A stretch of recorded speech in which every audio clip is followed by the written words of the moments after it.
Persuasive Speech for my Communications 101 class.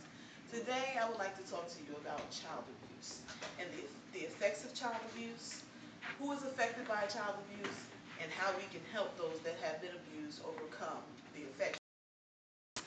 First, I would like to pass out these pamphlets to my audience. We have here Vincent Daniels, pastor of the Berean Community Church. We have over here, we have Berta Glover, a 60-year-old single mom, and we have Sherry Brown, a 28-year-old single mother of 3.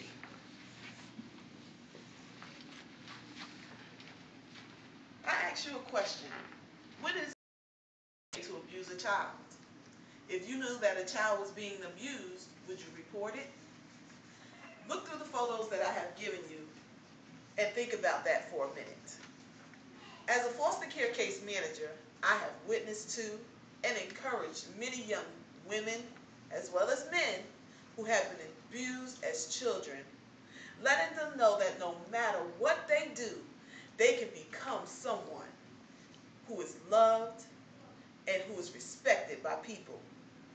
And most of all, I let them know that God loves them. God loves them and He wants to be their comforter. According to the National Child Abuse and Neglect Center, there have been 3.3 million cases of child abuse in the United States this past year. The San Francisco Child Abuse and Prevention Center says that child abuse often occurs in the home.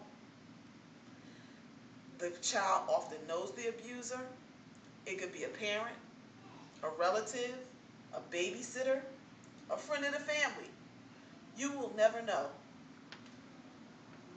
The U.S. Department of Human Services and Health tells us that these children that undergo abuse usually in life develop psychological, emotional, cognitive difficulties. They have behavior issues, and various other things occur to them as they go throughout life. Homosexuality sometimes occurs.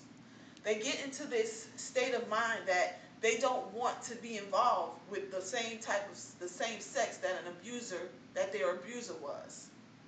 Sometimes their thinking is, they get into the thinking of, oh, it's okay for me to abuse my children because that's what happened to me. We don't want our children today to have to undergo these circumstances and the consequences of what has been done to them. The World Child Foundation says that we can make a change. How can we make a change? We can talk to our children about okay and not okay places to touch. Talk to your children about the meaning of secrets, letting them know that all secrets are not good secrets. And you can always report abuse to your local social services agency.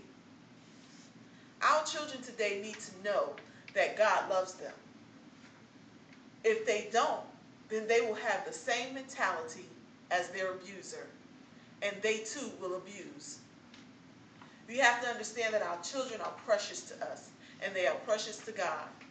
God values our love and our compassion for the people and for our children. Once again, I ask you to look through your papers. Look through the pictures that I gave you regarding child abuse and those children that have been abused. Is it ever okay to abuse a child? If you knew that a child was being abused, would you report it?